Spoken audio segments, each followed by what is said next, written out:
Good evening friends, कैसे हैं भाई आप लोग मस्त है ना। आप लोग की तैयारी भी मेरे साथियों बहुत अच्छे तरीका से बहुत शानदार तरीके से चल रहा होगा तैयारी आप लोगों का। ठीक है, क्योंकि 2025 में बहुत सारी वैकेंसी आने वाली है फ्रेंड्स, और आप लोग तैयारी इतना जबरदस्त कर लीजिए तरीके से ना भाई कि कोई भी आप एग्जाम में शामिल हुई है तो आपका वह एग्जाम में सिलेक्शन बहुत बढ़िया तरीका से हो जाए, अच्छे रैंक से आप लोग फ्रेंड्स आए, अच्छा जो है रैंक लाएं और अच्छे तरीका से आप लोग उस एग्जाम में सिलेक्शन हासिल कर लीजिए। तो फ्रेंड्स, आपके लिए हम इतना जबरदस्त मेहनत करके लुसेंट और एनसीईआरटी के प्रश्न लेकर आते हैं। डेली क्लास लेते हैं फ्रेंड्स, रिकॉर्डेड क्लास और लाइव क्लास दोनों हम लेते हैं।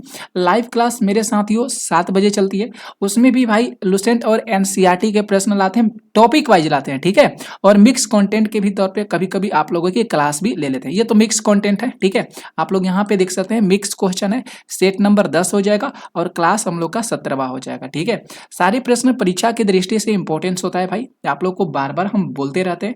तो मेरे भाई आप लोग इस फैमिली को बहुत ज़्यादा सपोर्ट कीजिएगा, क्योंकि आप मेरे फैमिली से जुड़ने का प्रयास कीजिए। और आप लोगों के पास जो भी ग्रुप होंगे, आप लोगों के पास जो भी मित्र होंगे, साथी होंगे, तैयारी कर रहे होंगे, तो आप लोग इस फैमिली से जुड़ने का भी उनको प्रयास कीजिए। इस वीडियो को शेयर कीजिए जितना हो सकेगा। ठीक है, और सभी लोग इस फैमिली को बड़ा करने में सपोर्ट कीजिए। आप लोग का सपोर्ट हमारे लिए सबसे बहुत जो है फ्रेंड्स बहुत बढ़िया रखता है। ठीक है, तो आइए आप लोग हम क्वेश्चन को स्टार्टिंग करते हैं। देखते हैं क्लास का पहला प्रश्न, बहुत शानदार प्रश्न है भाई। यहाँ पे देखिए पहला प्रश्न, यहाँ पे अगर बात करेंगे पहला प्रश्न का कि लार का पीएच मान कितना होता है फ्रेंड्स। तो लार का पीएच मान होता है फ्रेंड्स अम्लीय होता है, यानी बात करेंगे 6.5 का, तो भाई सही जाएगा। ठीक है, लार का पीएच मान कितना होता है, तो लार का पीएच मान 6.5 होता है। राइट, तो ए ऑप्शन को भाइयों सही कर लीजिएगा आप लोग। इसके आगे बात करेंगे भाई सेकेंड नंबर प्रश्न पे। सारे लुसेंट और एनसीईआरटी के दोनों मिक्स प्रश्न है। ठीक है, सारे टॉपिक को लेकर इस जो है फ्रेंड्स सेट को तैयार किया गया है। यहाँ पे बात किया गया है निम्नलिखित को सुमेलित कीजिए, मिलान करना है। जीवाणु के नाम दिया गया है और इसके जो राइट साइड में रोगों के नाम दिया गया है। ठीक है, ये भी बहुत बढ़िया प्रश्न है। यहाँ पे दिया गया है हैजा, इसके बाद है टीबी, उसी को टीबी को क्षय रोग के नाम से जाना जाता है। निमोनिया है फ्रेंड्स, और इसके बाद भाई टेटनेस दिया गया है। तो देखेंगे यहाँ पे जो हैजा होता है ना, इस रोग का नाम है फ्रेंड्स बिनियो कालेरी, इस रोग का नाम है बिनियो कालेरी। ठीक है, क्षय रोग की बात करेंगे फ्रेंड्स, यहाँ पे देखेंगे चौथा नंबर पे ये सही जाएगा माइक्रोबैक्टीरियम ट्यूबरकुलोसिस। ठीक है, इसके बाद निमोनिया की बात करेंगे फ्रेंड्स, जो सेकेंड ऑप्शन पे चला जाएगा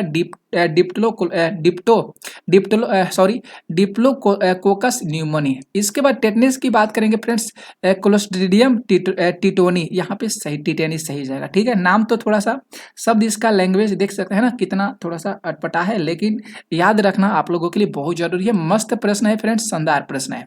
ए का यहाँ पे भाई तीसरा जा रहा है, बी की बात करेंगे चौथा जा रहा है, सी की बात करेंगे मेरे भाई दूसरा जा रहा है, और डी की बात करेंगे पहला जा रहा है। 3 4 2 1 सही जा रहा है, जो कि ऑप्शन नंबर ए में दिया गया है भाई। तो हम लोग ए ऑप्शन को सही कर लेंगे। ठीक है, आगे बात करेंगे। नेक्स्ट प्रश्न देखिएगा, ये भी मेरे साथियों मिलान करने वाला प्रश्न है। सूची 1 और सूची 2 को मिलान करना है। यहाँ पे पहाड़िया का नाम पहाड़िया दिया गया है, और यहाँ पे स्टेट का नाम दिया गया है, मतलब कौन कौन सी जो पहाड़िया है ये किस स्टेट में पड़ती है। ये भी मेरे भाई बहुत बढ़िया और सुंदर सा प्रश्न है। ठीक है, तो देख सकते हैं गारो की बात करेंगे, ये तो मेघालय में हो जाएगा। राइट है भाई। मेरी की बात करेंगे अरुणाचल प्रदेश में ये पहाड़ियां मिलती है देखने को। पंचमलाई की बात करेंगे तमिलनाडु में। पंचमलाई के बारे में बहुत विस्तार से आप लोगों को लाइव क्लास में बताए थे। डालमा की बात करेंगे फ्रेंड्स, ये झारखंड में चला जाएगा। ठीक है, तो ए का पहला बिल्कुल सही गया भाई। इसके बाद बी की बात करेंगे मेरे साथियों तीसरा गया, सी की बात करेंगे दूसरा गया, और डी की बात करेंगे भाई चौथा चला गया। 1 3 2 4 कहाँ पे दिया गया है, तो फ्रेंड्स देख सकते हैं ऑप्शन नंबर ए में दिया है ना, 1 3 2 4, तो इसलिए भाई ए ऑप्शन को हम लोग सही कर लेंगे। ओके, तो ये सारे तो प्रश्न बहुत इंपॉर्टेंट है भाई। एक और देखेंगे मिलान संबंधी प्रश्न, जो कि एग्जाम में अच्छे तरीका से भाइयों पूछे जाता है एग्जाम में प्रश्न। ठीक है, यहाँ से भी प्रश्न मेरे भाई पूछा जाता है, तो आप लोगों को ध्यान में रखना मेरे साथियों बहुत जरूरी है। यहाँ पे बांध का नाम दिया गया है, और मेरे भाई यहाँ पे नदी का नाम दिया गया। ठीक है, दुलहस्ती की बात करेंगे तो दुलहस्ती जो हो जाएगा ये चिनाब नदी पे बसा है। ठीक है, तो यहाँ पे ए का दूसरा सही जाएगा। गांधी सागर की बात करेंगे, ये तो चंबल नदी पर हो जाएगा फ्रेंड्स, बी का पहला सही जाएगा। उकाई परियोजना की बात करेंगे तो ये ताप्ती नदी पर हो जाएगा, सी का तीसरा होगा फ्रेंड्स, और डी का ताबा का तो ताबा ही होगा, चौथा का चौथा हो जाएगा। राइट मेरे भाई, तो यहाँ पे देख सकते हैं 2 1 3 4 कहाँ पे दिया गया है, तो भाइयों यहाँ पे देख सकते हैं डी ऑप्शन में दिया गया है, तो फ्रेंड्स हम लोग डी ऑप्शन को सही कर लेंगे, राइट। नेक्स्ट की बात करेंगे प्रश्न पे 5। ये बहुत शानदार प्रश्न है, एनसीईआरटी का प्रश्न है मेरे साथियों, मेरे प्यारे भाइयों, कि संविधान की व्याख्या से संबंधित सभी विवाद सर्वोच्च न्यायालय के पास लाए जा सकते हैं। बिल्कुल सही बात कह रहा है यहाँ पे। यह अधिकार सर्वोच्च न्यायालय के किस अधिकार के अंतर्गत आता है? बहुत झकास प्रश्न है भाई। तो ये बात करेंगे ना, ये अधिकार जो आता है ना फ्रेंड्स, अपीलीय क्षेत्र अधिकार के अंतर्गत आता है, ठीक है। अपीलीय क्षेत्र अधिकार के अंतर्गत आता है। जो भी संविधान की व्याख्या से संबंधित जो भी विवाद होते हैं फ्रेंड्स, सर्वोच्च न्यायालय के पास तो ले जाया जाता है।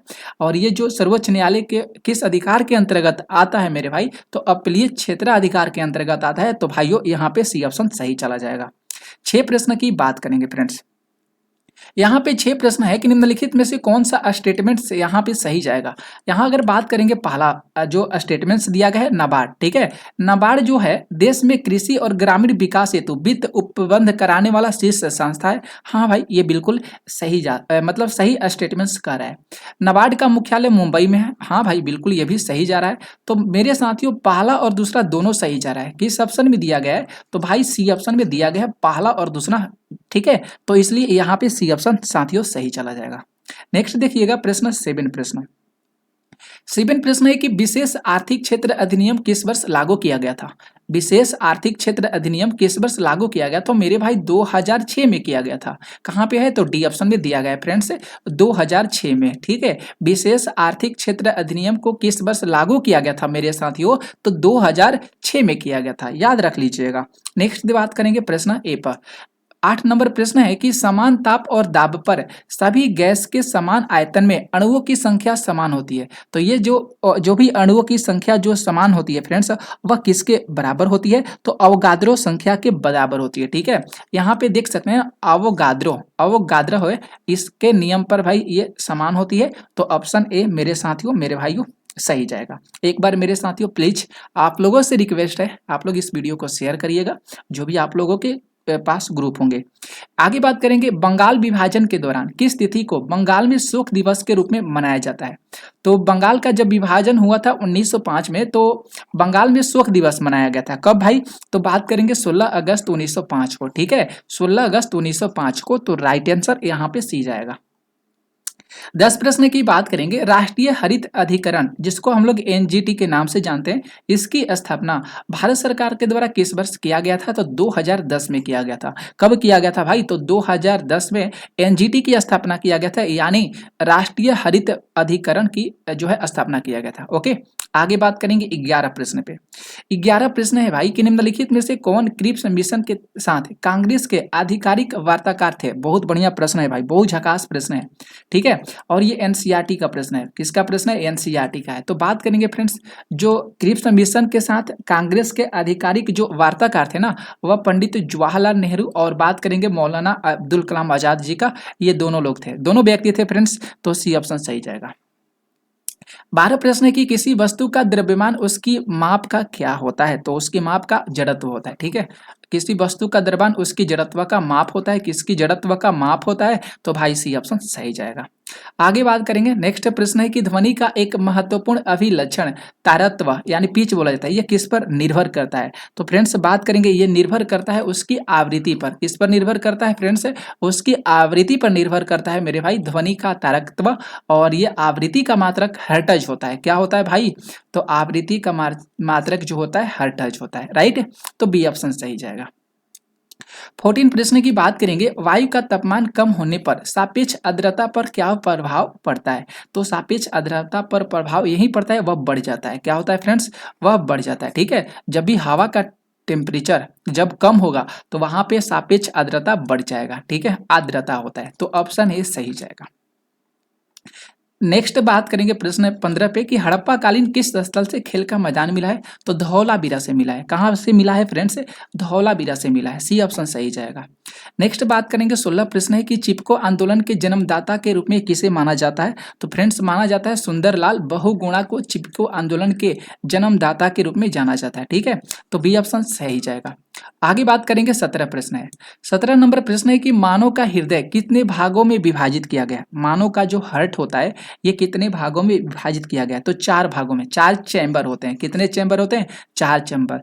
दयालिंद बायालिंद, दयानील बायानील, यही तो होते हैं ना भाई मानव के हृदय में। तो डी ऑप्शन सही जाएगा। डिटेल से बता सकते हैं, लेकिन ये जो क्लास है रिकॉर्डेड क्लास है तो फटाफट आप लोग को रिवीजन करा देते हैं। लाइव क्लास में सब कुछ डिटेल से समझाते हैं, बताते हैं।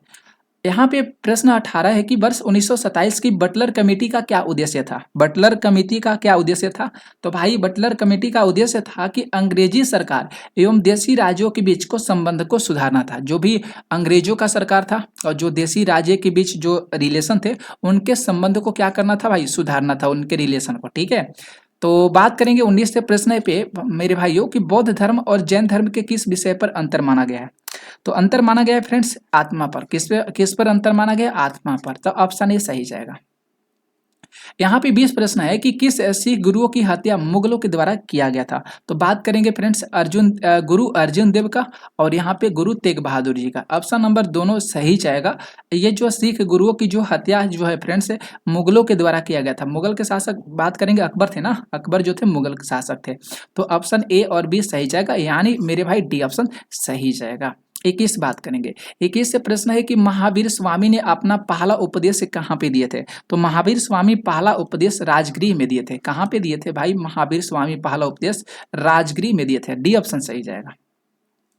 22 प्रश्न है कि निम्न में से कौन सी यांत्रिक तरंग है? यांत्रिक तरंग की बात क्या है? तो ध्वनि तरंग जो होती है यांत्रिक तरंग है। ध्वनि तरंग कैसी तरंग है फ्रेंड्स? यांत्रिक तरंग है। डी ऑप्शन सही जाएगा। आगे बात करेंगे 23 प्रश्न है कि भोपाल गैस त्रासदी में किस गैस का रिसाव हुआ था? Methyl isocyanate. ऑप्शन ये देख रहे हैं ना फ्रेंड्स, ऑप्शन ये सही जाएगा। जो भोपाल गैस त्रासदी हुआ था उसमें मिथाइल गैस आइसोसाइनाइड का रिसाव हुआ था, ये सही जाएगा। अब देखिए जब बहुत जबरदस्त प्रश्न है 24 नंबर, ये जो कि एनसीईआरटी का है और देख रहे हैं यहाँ पे नहीं है ना, क्योंकि हम आप लोगों को हर क्लास में बताते हैं कि नहीं वाला प्रश्न बहुत ज्यादा हम लोग सेट करते हैं क्योंकि एग्जाम में देखने को मिलता है। राष्ट्रपति पर महाअभियोग के संदर्भ में निम्न में से कौन सा कथन जो है स्टेटमेंट है फ्रेंड्स कौन सा गलत है? बहुत बढ़िया प्रश्न है। राष्ट्रपति पर महाअभियोग की प्रक्रिया आर्टिकल 61 में दिया गया है। हाँ भाई ये तो सही जाएगा, दिया गया है। राष्ट्रपति के द्वारा संविधान का जो अतिक्रमण किए जाने पर उसके विरुद्ध महाअभियोग चलाया भी जा सकता है, यह भी सही बात कर रहा है। महाअभियोग संसद द्वारा चलाई जाने वाली एक अर्ध न्यायिक प्रक्रिया। हाँ भाई ये भी सही बातें कर रहा है। ठीक है, बहुत बढ़िया करा। अगर ये बात करेंगे डी ऑप्शन पे कि महाअभियोग का प्रस्ताव केवल लोकसभा में प्रस्तुत किया जाए, अरे भैया केवल लोकसभा में प्रस्तुत नहीं किया जा सकता है। ठीक है, तो मेरे भाई डी ऑप्शन गलत चला जाएगा, जो कि नहीं पूछा गया तो डी ऑप्शन एक्यूरेट सही जाएगा। नेक्स्ट बात करेंगे प्रश्न 25 पे, किसी राज्य की विधानसभाओं में अधिक से अधिक कुल कितने सदस्य हो सकते हैं? तो होते हैं 500। कितना अधिक से अधिक कितने सदस्य हो सकते हैं? तो 500 होते हैं। 545 तो होता है भाई, 500 हो सकते हैं। अधिक से अधिक की बात किया गया। ठीक है, 26 प्रश्न की बात करेंगे। 20 सूत्रीय आर्थिक कार्यक्रम किस वर्ष प्रारंभ किया गया था? 20 सूत्रीय आर्थिक कार्यक्रम 1975 में किया गया था। मेरे भाई यहाँ पे कब किया गया था? तो मेरे साथियों 1975 में किया गया था। ठीक है, तो बहुत इंपॉर्टेंस हो जाते हैं साथियों। एक बार मेरे भाई क्लास की सेशन को शेयर कर दीजिएगा जो भी आप लोगों के पास ग्रुप होंगे। आगे बात करेंगे 27 प्रश्न है, निम्न में से कौन सा मूल अधिकार भारतीय नागरिकों के साथ विदेशी कंपनियों को भी प्राप्त है? बहुत बढ़िया प्रश्न है। तो फ्रेंड्स अगर बात करेंगे ना, विधि के सक्षम समता और विधि का समान संरक्षण होना चाहिए, ये बिल्कुल सही संरक्षण होना चाहिए। अपराधों के लिए दोषी सिद्ध के संबंध में संरक्षण होना चाहिए। प्राण और दैहिक स्वतंत्रता का संरक्षण होना चाहिए, अरे भैया संरक्षण होना चाहिए। ए बी सी सही जा रहा है, मतलब मेरे भाई डी ऑप्शन यहाँ पे सही जाएगा, तो डी को सही कर लीजिएगा।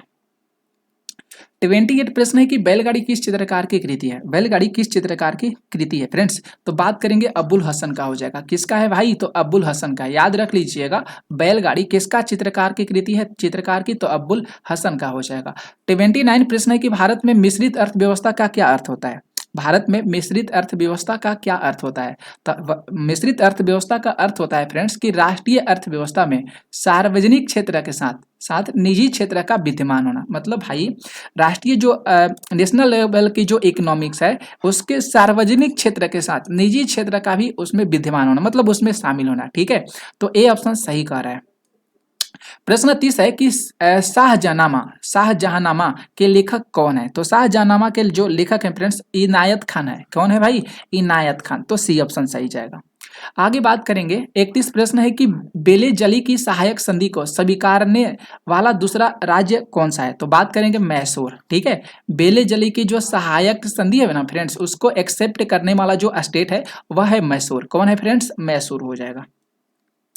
32 प्रश्न है कि भारतीय ब्रह्मा समाज के संस्थापक केशव चंद्र सेन थे। कौन थे फ्रेंड्स? भारतीय ब्रह्मा समाज के संस्थापक केशव चंद्र सेन थे। डी ऑप्शन सही जाएगा। आगे बात करेंगे सर्वेंट्स ऑफ इंडिया सोसाइटी की स्थापना किसके द्वारा किया गया था? तो सर्वेंट्स ऑफ सोसाइटी इंडिया की स्थापना गोपाल कृष्ण गोखले के द्वारा किया गया था। किसके द्वारा किया गया था? तो गोपाल कृष्ण गोखले के द्वारा किया गया था सर्वेंट्स ऑफ सोसाइटी की स्थापना। ठीक है, तो सही जाएगा। फ्रेंड्स आगे बात करेंगे 34 प्रश्न पे कि कांग्रेस के किस अधिवेशन में भारत छोड़ो आंदोलन का प्रस्ताव पारित किया? बारसा यहाँ पे मेरे साथियों गलत करा है, यहाँ पे बम्बे आप लोग कर लीजिएगा। ठीक है, बम्बे यहाँ पे सही जाएगा। वही तो करेंगे बारसा मेरे भाई, यहाँ पे बारसा कैसे हो जाएगा? बम्बे होना चाहिए ना, मुंबई होना चाहिए मेरे साथियों। ठीक है, आगे बात करेंगे 35 प्रश्न पे। कभी कभी मिस्टेक हो जाती है ऑप्शन को लेकर। शुष्क सेल में किसका प्रयोग किया जाता है? ये अच्छा सा प्रश्न है। ओके फ्रेंड्स, ठीक है ना। ओके भाई, कोई दिक्कत नहीं होना चाहिए। शुष्क सेल में प्रयोग किया जाता है अमोनियम क्लोराइड का किया जाता है। कि शुष्क सेल में किसका प्रयोग किया जाता है मेरे भाई? तो शुष्क सेल में जो होता है अमोनियम क्लोराइड का प्रयोग किया जाता है। तो डी ऑप्शन यहाँ पे सही चला जाएगा। आगे बात करेंगे 36 प्रश्न है कि टांका किसका मिश्र धातु होता है? टांका जो होता है टीन और सीसा का होता है। टीन और सीसा का मिश्र धातु होता है टांका। ठीक है, तो ऑप्शन ये सही जाएगा। अगर बात करेंगे 37 प्रश्न पे कि महात्मा गांधी के असहयोग आंदोलन के प्रस्ताव का विरोध किसके द्वारा किया गया था? तो बात करेंगे फ्रेंड्स एनी बेसेंट जी के द्वारा, मोहम्मद अली जिन्ना के द्वारा, बिपिन चंद्रपाल। डी ऑप्शन सही जाएगा। इनमें से सभी के द्वारा जो है महात्मा गांधी जी के असहयोग आंदोलन के प्रस्ताव का विरोध किया गया था। तो डी ऑप्शन सही जाएगा। नेक्स्ट बात करेंगे प्रश्न 38 है, किस विटामिन को हार्मोन माना जाता है? कौन सा ऐसा विटामिन है जिसको हार्मोन माना जाता है? तो विटामिन डी को हार्मोन माना जाता है। ठीक है, तो डी ऑप्शन सही जाएगा। आगे बात करेंगे 39 प्रश्न है, कोबाल्ट 60 आमतौर पर विकिरण चिकित्सा में प्रयुक्त होता है क्योंकि यह उत्सर्जित करता है। भाई बहुत बढ़िया प्रश्न है। कोबाल्ट 60 तो ये उत्सर्जित करता है गामा किरणें। क्या करता है उत्सर्जित? ये गामा किरणें उत्सर्जित करता है। आगे बात करेंगे क्रोएशिया की राजधानी क्या है? क्रोएशिया की राजधानी जगरेब है। क्रोएशिया की राजधानी क्या है? जगरेब है। ऑप्शन ए सही जाएगा। नेक्स्ट बात करेंगे प्रश्न 41 पर भाई, नीरज चोपड़ा का संबंध किस खेल से है? तो भाई भाला फेंक से है ना। नीरज चोपड़ा का संबंध किस खेल से है? तो भाला फेंक से है। तो बी ऑप्शन सही जाएगा। इसके आगे बात करेंगे प्रश्न देखेंगे 42 प्रश्न है कि जल प्रदूषण निवारण और नियंत्रण अधिनियम कब पारित किया गया था? बहुत शानदार प्रश्न है। तो 1974 ईस्वी में किया गया था। कब किया गया था मेरे भाई? जल प्रदूषण निवारण और नियंत्रण अधिनियम पारित किया गया था 1974 में। 43 प्रश्न है कि सुबनसिरी और धनसिरी नदियां किस राज्य में प्रवाहित होती है? बहुत बढ़िया प्रश्न है। तो असम में होती है। कहाँ पे होती है भाई? असम में होती है। ए ऑप्शन सही जाएगा। 44 प्रश्न है, असम कितने राज्यों और कितने देशों के साथ अपनी सीमा साझा करता है? तो असम की बात करेंगे तो 7 राज्यों के साथ अपनी सीमा साझा करता है और 2 देशों के साथ अपनी सीमा साझा करता है। ठीक है, बाउंड्री साझा करता है। तो फ्रेंड्स सी ऑप्शन सही जाएगा। 45 प्रश्न है कि भारत के राज्यों में क्षेत्रफल की दृष्टि से बिहार का स्थान कौन सा है? तो बात करेंगे 13वां है। कौन सा स्थान है भाई? तो भारत क्षेत्रफल के बात करेंगे तो दृष्टि से बिहार का स्थान जो है 13वां हो जाएगा। आगे बात करेंगे 46 प्रश्न है कि भारत की जलवायु कोपेन वर्गीकरण के अनुसार किस प्रकार के जलवायु का प्रतिनिधित्व करता है? फ्रेंड्स तो बात करेंगे मानसूनी गर्म ग्रीष्म के साथ। ठीक है, डी ऑप्शन भाई सही जाएगा। 47 प्रश्न है मेरे भाई कि अरल सागर किन 2 देशों पर सीमा पर अवस्थित है? अरल सागर की बात की बहुत शानदार प्रश्न है। तो उज्बेकिस्तान काजाकिस्तान। ऑप्शन डी सही करिएगा भाई। उज्बेकिस्तान और काजाकिस्तान बिल्कुल सही जाएगा। ठीक है, माफ कीजिएगा, काजिबिकिस्तान है, काजिकिस्तान हो जाएगा। ठीक है, काजिकिस्तान और उज्बेकिस्तान। अरल सागर है फ्रेंड्स, यहीं पे स्थित है। ठीक है, इसकी सीमा स्थित है। ओके, आगे बात करेंगे फ्रेंड्स 48 प्रश्न है कि समान न्याय और निःशुल्क विधिक सहायता के लिए संविधान के किस अनुच्छेद में उपबंध किया गया है? तो बात करेंगे वह आर्टिकल 39 यानी 39 का क। ठीक है, सी ऑप्शन सही जाएगा। 39 का क में किया गया है।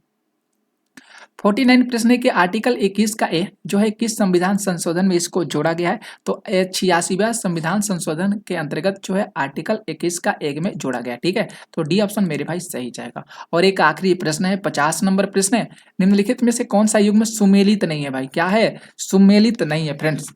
तो केंद्रीय अन्वेषण ब्यूरो 1963 में इसका स्थापना हुआ था, बिल्कुल सही जाएगा। केंद्रीय सतर्कता आयोग 1964, प्रवर्तन निर्देशालय ठीक है, निर्देशालय ठीक है, इस तरह से होना चाहिए। 1956 में इसका स्थापना हुआ था। भ्रष्टाचार निरोधक कानून की बात करेंगे 1985 में इसका स्थापना नहीं हुआ था, तो फ्रेंड्स गलत जाएगा, सी ऑप्शन यहाँ पे मेरे भाई सही जाएगा। ठीक है, तो ये क्लास आप लोगों को कैसा लगा भाई, बहुत इंपॉर्टेंट सारे प्रश्न थे, बताइएगा जरूर आप लोग कमेंट करके। और इस वीडियो को मेरे भाई जितना हो सकेगा ना, आप लोगों के पास ग्रुप होंगे उसको शेयर कर दिएगा। तो आज के लिए बस इतना ही, थैंक यू आप सभी मित्र को।